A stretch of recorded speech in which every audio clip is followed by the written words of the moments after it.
Ассалаумалейкум достар, бұл Қазақ Storytime. Біз бастаймыз.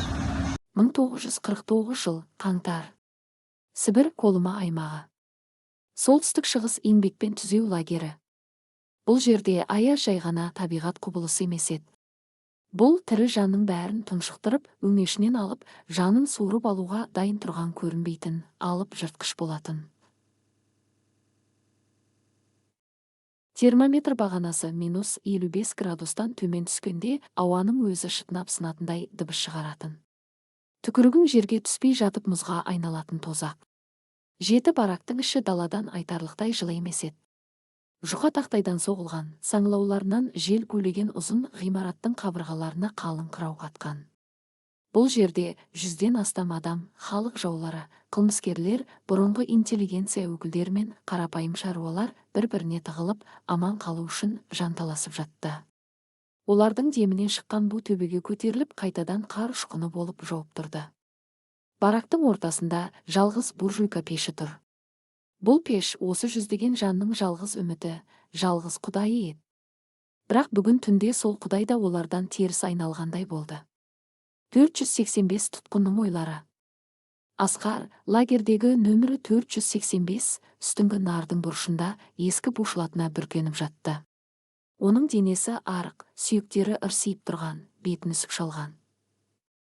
Бірақ оның көздері, бұл тұңғиық қара көздерде басқа тұтқындарда сөніп қалған бір ұшқын бар еді.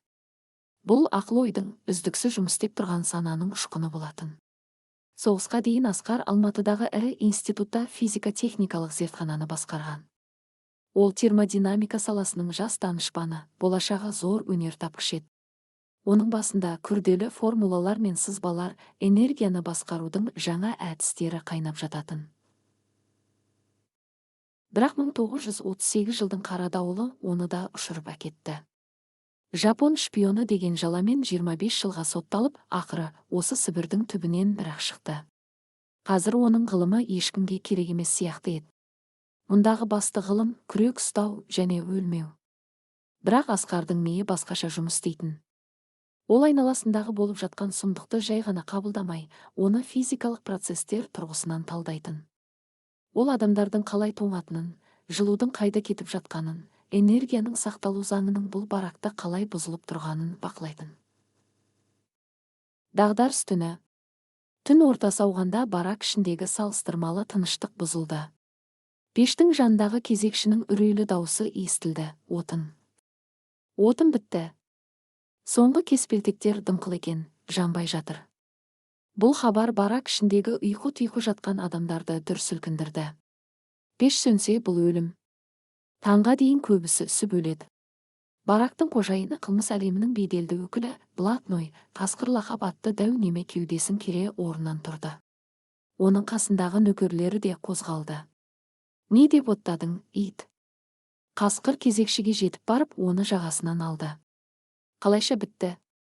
Кеше ғана бригадир 2 текше метр отын берген жоқ па еді? Кезекші дірілдеп, Қасқыр аға, білмеймін. Мүмкін көрші барактың жігіттері ұрлап кеткен шығар, немесе бастықтар өз моншаларына алып кетті ме? Тек дымқыл бөренелер қалыпты, олар бықсып жатыр, жылу жоқ. Қасқыр кезекшіні итеріп жіберді де, пешке үңілді. Шынында да, пештің ішіндегі от әлсіреп, қызыл шоқтар қарауытып бара жатты. Темір пештің бетіндегі қызу қайтып, оның өзіне де қырау тұра бастағандай. Маған бәрібір, деп ақырды Қасқыр, оның даусы баракты жаңғырықтырды. Ол саяси тұтқындар жатқан бұрышқа қарады.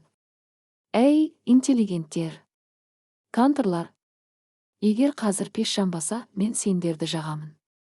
Кімнің үстінде артық киім бар, кімнің жасырған тақтайы бар, бәрін шығарыңдар. Барак ішінде үрейлі қарбалас басталды. Адамдар өздерінің соңғы шүберектерін, жастықтарының ішіндегі сабанды, тіпті нардың шетінен сындырып алған кішкентай ағаш жоңқаларына келіп пешке тыға бастады.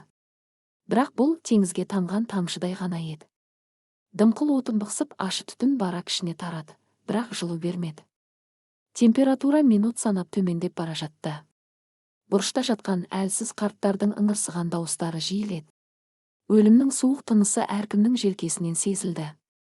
Идеяның туы. Асқар орнынан қозғалмады. Ол болып жатқан дүрбелеңді сырттай бақылап жатты. Оның миында басқа бір процесс жүріп жатқан еді.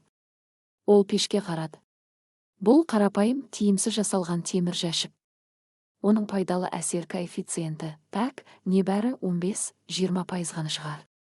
Жылудың басым бөлігі түтінмен бірге мұржа арқылы далаға ұшып кетіп жатыр. Ал қалған жылуды барактың жұқа қабырғалары ұстап тұра алмайды.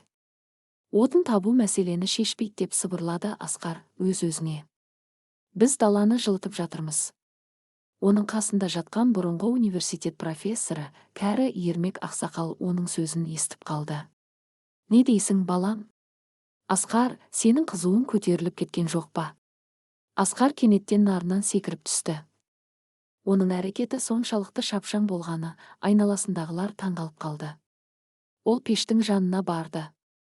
Қасқырдың нөкерлері оны итеріп жібермек болды, бірақ Асқардың көзіндегі оғаш отты көріп кідіріп қалды.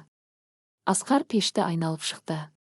Ол қолын мұржаның түбіне жақындатты. Ыстық емес, жыл ғана. Бірақ мұржаның жоғарғы жағы төбеге жақын тұсы қызарып тұр.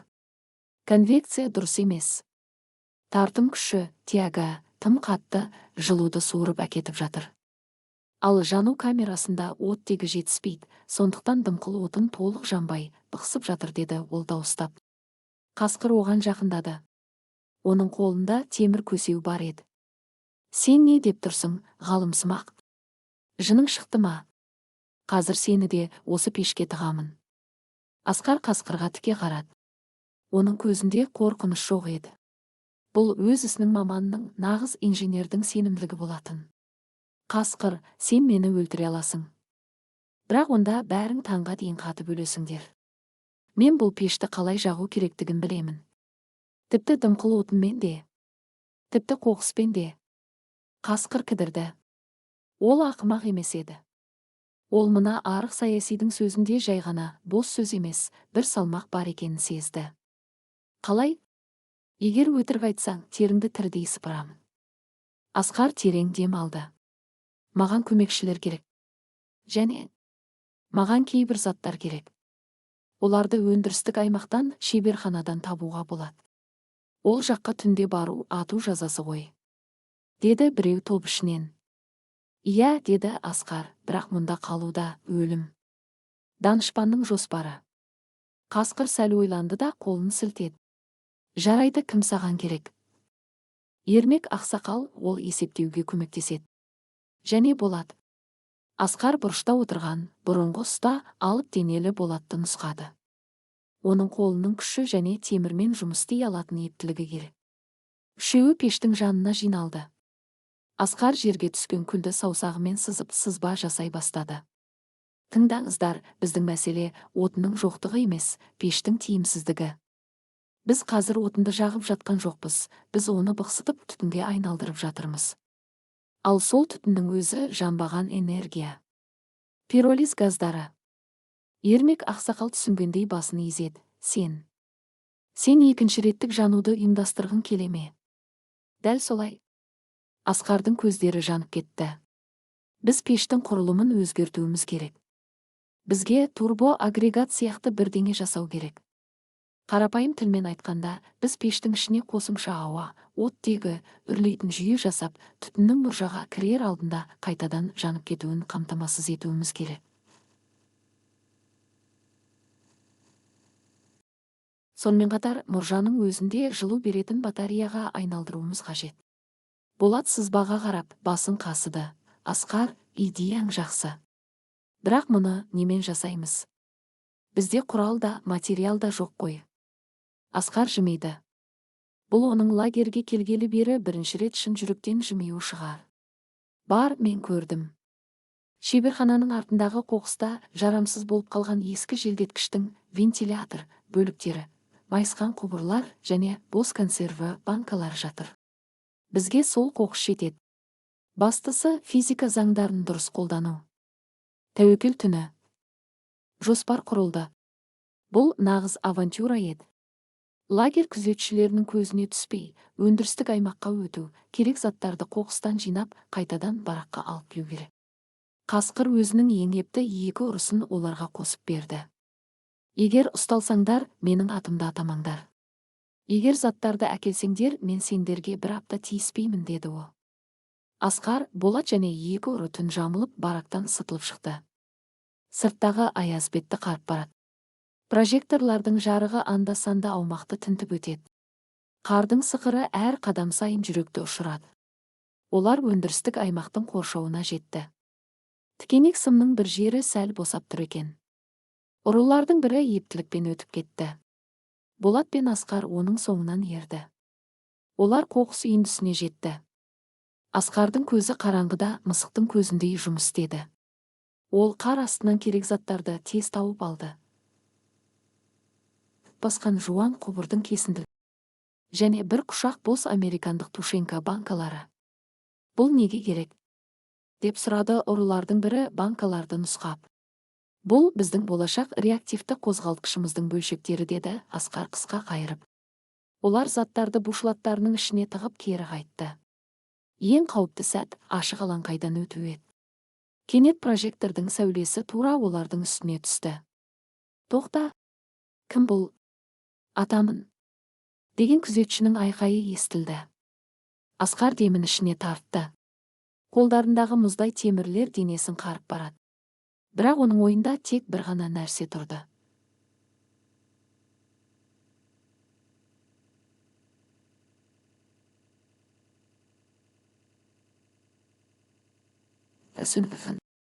Болат Асқарды итеріп қалды. Жүгір, Асқар. Бараққа жет. Мен оларды алаңдатамын.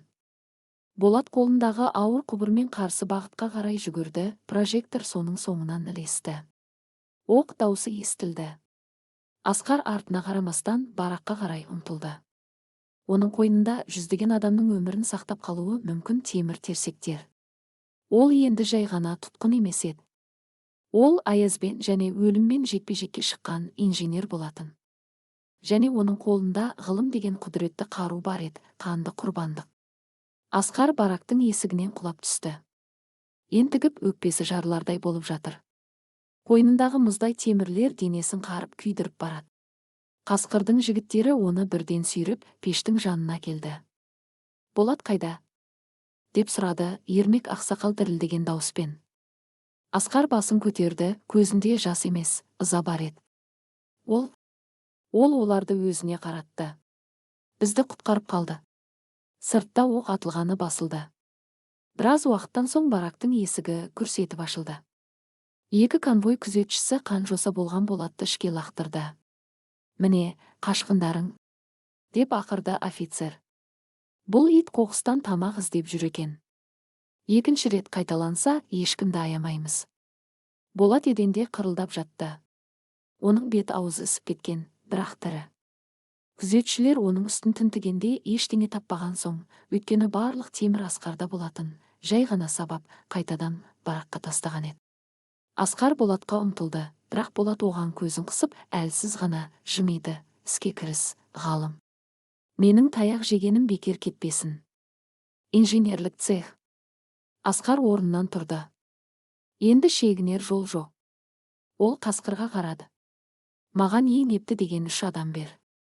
Және қолдарында не бар? Пышақ, қайрақ тас, шеге, бәрін шығарыңдар. Қасқыр нөкерлеріне ымдады. Қылмыскерлер орындарынан тұрып, Асқардың айтқанын істей бастады. Бұл түнде барактағы иерархия жойылды. Мұнда ұры немесе саяси деген жоқ, тек тоңып өлуден қорыққан адамдар және оларды құтқаруға бел буған инженер бар еді. Асқар жұмысты бөлді. Ермек аға, сіз консерві банкаларының түбін және қақпағын кесіп тастаңыз. Бізге олардан ұзын құбыр жасау керек. Сендер екеуің, деді ол екі ұрыға. Мына тот басқан құбырды таспен егеп тазалаңдар. Бұл біздің ауа үрлегішіміз болады.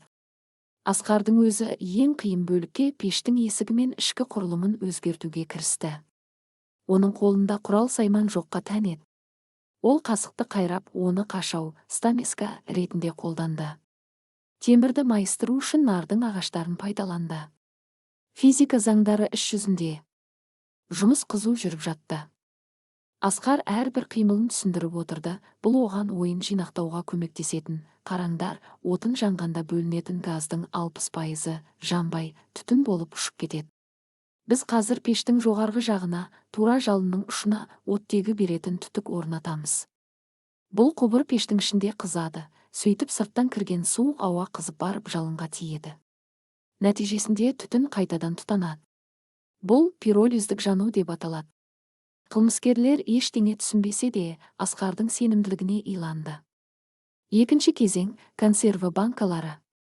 Біз мұнымен не істейміз? Деп сұрады Қасқыр, банкалардан құрастырылған ұзын, қисық жыланға қарап. Бұл конвектор, деді Асқар, біз мұны пештің мұржасына кигіземіз. Мұржа мен банкалардың арасында бос кеңістік қалады.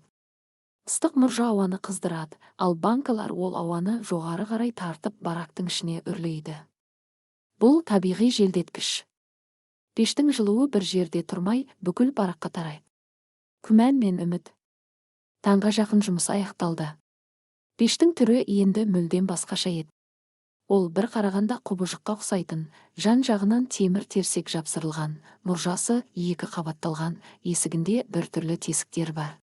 Бұл темір ендісі жұмыс істейді ме? Деді Қасқыр күмәнмен. Қазір көреміз, деді Асқар маңдайының терін сүртіп. Олар пешке қалған құтқан дымқыл отынды ағаш жоңқаларын салды.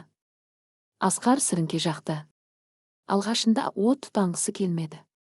Түтін будақтап барактың ішіне жайылды. Мен айттым ғой, деп айқайлады біреу. Ол пешті бұзды. Енді мүлдем жылына алмаймыз.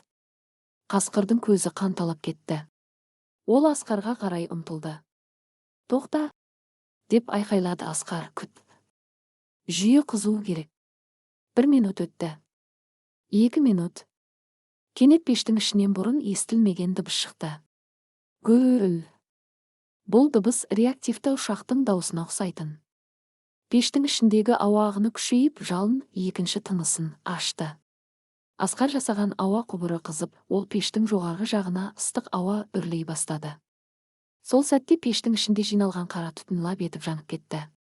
Айдаһардың оянуы. Бұл ғажап көрініс еді. Пештің темір қабырғалары санаулы минуттарда қызарып, шие түске енді. Дымқыл отынның өзі сытырлап, құрғақ шырпыдай жанып жатты. Ең бастысы мұржадағы консерві банкалары. Олардың астынан суық ауа кіріп, үстінен ыстық жел, кәдімгі фен сияқты үрлеп тұрды. Бұл жылы ауа ағыны барактың төбесіне емес, жан-жаққа тарай бастады. 5 минуттан соң пештің жанында тұру мүмкін болмай қалды. Ыстық бетті шарпыды. Жылу келіп жатыр, деп айқайлады Ермек ақсақал, қолын пешке созып. Тұтқындар нарынан тұрып, пешке жақындады. Олардың көздерінде сенімсіздік пен қуаныш араласқан жас бар еді. Қасқыр пешке жақындап қолын тосты.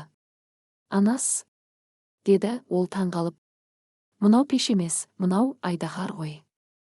Асқар бұрышта жатқан Болаттың қасына барды. Болат, біз жасадық. Жылынып ал. Болат сып кеткен көзін ашып, гүлдеп тұрма, деп сұрады. Гүлдеп тұр. Демек физика жеңді, деп күбірледі ұста. Қауіпті жылу. Жарты сағаттың ішінде барактың температурасы -10-нан +15-ке дейін көтерілді. Қабырғадағы мұздар еріп, су болып аға бастады. Адамдар бушлаттарын шешті. Бұл қолыма тарихында болмаған жағдай еді. Қақаған аязда, азғантай отынмен барактың моншадай болуы. Асқар пешті реттеп отырды. Ол ауа тартқышты, заслонға жауып, пешті баяу жану режиміне қойды. Енді бір құшақ отын 4-5 сағатқа жететін болды. Ғалым, деді Қасқыр, Асқардың иығына қолын қойып. Сен бүгін менің өмірімді сақтап қалдың. Мен мұны ұмытпаймын. Бұдан бұлай сенің нарың пештің жанында, ал тамағың менімен бірдей болады. Тиіскен адам маған жауап береді. Бірақ Асқарды басқа нәрсе мазалап тұр еді. Қуануға ерте, деді ол терезеге қарап. Сыртта 50 градус аяз. Ал біздің мұржадан түтін шықпай жатыр, өйткені түтін толық жанып кетті. Бірақ мұржаның ұшынан шыққан ыстық ауа жоғарыдағы қарды ертіп жатыр. Күзетшілер мұны байқауы мүмкін. Байқаса не болады? деп сұрады Ермек. Олар бізді спирт қайнатып жатыр, немесе бірдеңе бүлдіріп жатыр деп ойлайды. Тексеріс келеді. Айтқандай-ақ болды. Таңғы азанғы тексеріске дейін 1 сағат қалғанда барактың есігін біреу қатты тепкіледі. Ашыңдар. Тез. Бұл лагерь бастығының орынбасары, қатыгездігімен аты шыққан майор Волков еді. Оның артында автоматтарын кезенген 5 солдат тұр. Іште не болып жатыр? Мұржадан от шығып жатыр ма? Өрт қойғыларын келе ме? Волков бараққа кірді де тоқтап қалды. Оның көзілдірігі бірден буланып кетті. Ол сырттағы аяздан кейін тропикалық аралға түскендей болды. Ол бушылатын шешкен, терлеп отырған тұтқындарды көрді. Және ортада тұрған, қып-қызыл болып жанып тұрған бір түрлі құбыжық пешті көрді. Майордың көзі Асқарға түсті. Асқар пештің жанында қолында темір кесеумен тұрған. Бұл ненің құдіреті? Деп сұрады майор, даусы қарлығып. Сендер қайдан сонша отын алдыңдар? Отын емес, азамат бастық, деді Асқар сабырмен. Бұл термодинамика. Волков пешке жақындады. Оның ыстығы сонша майордың беті дулдап кетті. Ол пештің құрылымына үңілді. Ол ақымақ адам емес еді, техникадан хабары бар болатын. Қалдықтардан жасалған рекуператор. Екінші реттік жану камерасы деп күбірледі ол. Сосын Асқарға бұрылды. Сен кімсің? 485-ші тұтқын. Бұрынғы физик инженер Асқар. Қай бап? 58-ші. Шпиондық. Майор мырс етті. Шпион дейсің бе? Жапондарға осындай пеш жасап берсең, олар бізді баяғыда жеңер еді. Волков бір сәт ойланып тұрды. Барақтағылар тым-тырыс. Бәрінің тағдыры қыл үстінде тұр еді. Майор, бұл тәртіп бұзушылық деп пешті бұзғызып тастауы мүмкін. Немесе тыңда, 485-ші, деді Волков даусын өзгертіп. Менің кабинетіме және офицерлер казармасына дәл осындай пеш керек. Және моншаға. Материал болса, жасаймын, деді Асқар. Болады, егер жасасаң, асханадан қосымша пая қаласың. Егер жасамасаң, немесе пешің жарылып кетсе, карцерде шірейсің. Түсінікті ме? Түсінікті. Волков шығып бара жатып есік алдында тоқтады. Және пешті сөндірмеңдер. Бүгін түнде -60 болады, дейді. Есік жабылды. Барак іші деп демалды. Қасқыр Асқардың қолын қысты. Сен бізді 2 рет құтқардың, ғалым. Біріншісі аяздан, екіншісі бастықтан. Асқар пешке қарады. Темір айдаһар баяу гүрілдеп өз жұмысын істеп тұрды. Ол тек темір мен отынды ғана емес, адамдардың үмітін де қайта тұтатқан еді. Прометейдің шәкірттері. Асқар мен Болаттың түнгі ерлігінен кейін лагердегі өмір өзгерді. Майор Волков сөзінде тұрды, Асқарды және оның командасын, Болат пен Ермек ақсақалды, ауыр қара жұмыстан босатып шаруашылық бригадасына ауыстырды. Олардың міндеті лагердегі барлық пештерді қайта құрастыру болды. 1 айдың ішінде Асқардың пештері, тұтқындар оны айдаһар деп атап кеткен, офицерлердің жатақханасында, асханада, моншада және лазаретте пайда болды. Лазареттегі өлім-жітім күрт азайды. Бұрын суықтан қалшылдап жататын науқастар енді жылы жерде тез оңалып жатты. Тіпті ең қатыгез бақылаушылардың өзі Асқарға құрметпен қарайтын болды. Өйткені Сібір аязында жылу наннан да қымбат нәрсе еді. Асқар енді жай ғана тұтқын емес, бас инженер мәртебесіне ие болды. Ол өндірістік аймақтан керек жарақты емін еркін алатын.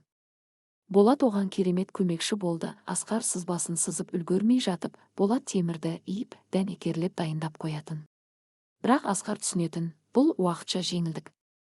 Лагерь жүйесі ешкімді аямайды. Кез келген сәтте бәрі өзгеруі мүмкін. Мәскеуден келген дауыл. Ақпан айының соңында лагерде дүрбелең басталды. Тексеріс. Комиссия келе жатыр. Генерал Ребровтың өзі келеді деген суық хабар тарады. Генерал Ребров ГУЛАГ жүйесінің ең қатал инспекторларының бірі болатын.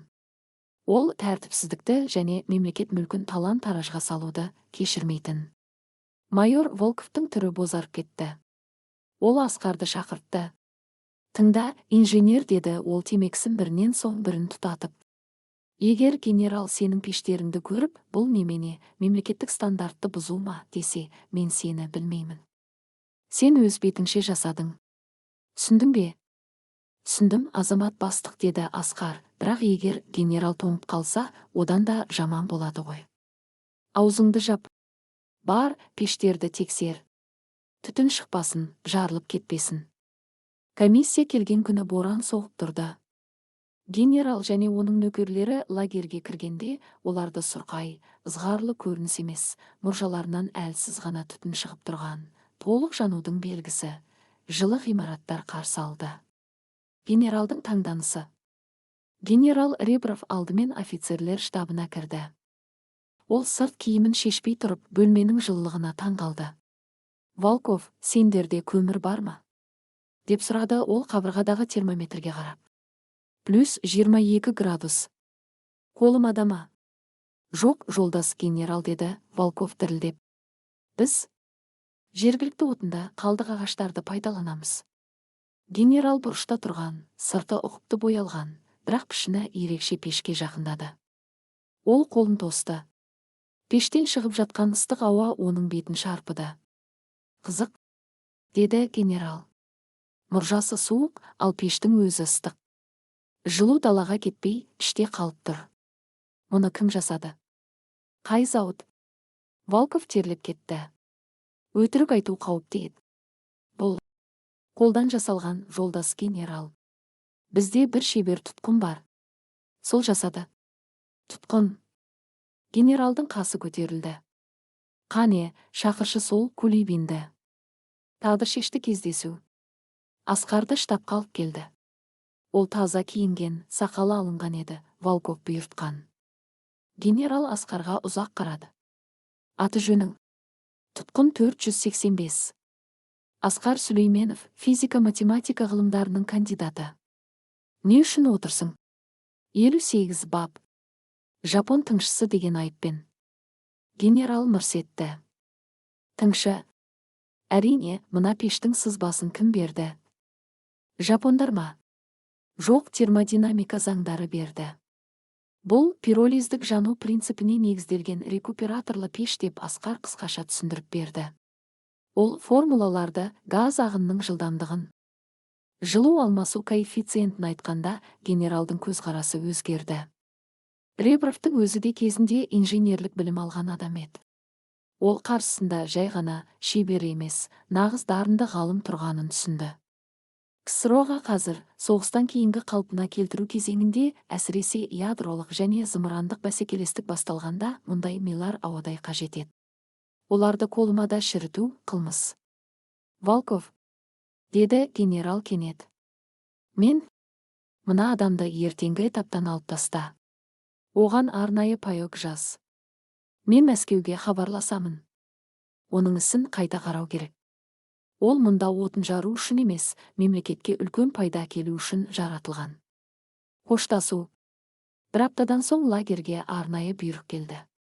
Асқарды НКВД-ның арнайы конструкторлық бюросына халық арасында шарашка деп аталатын ауыстыру туралы.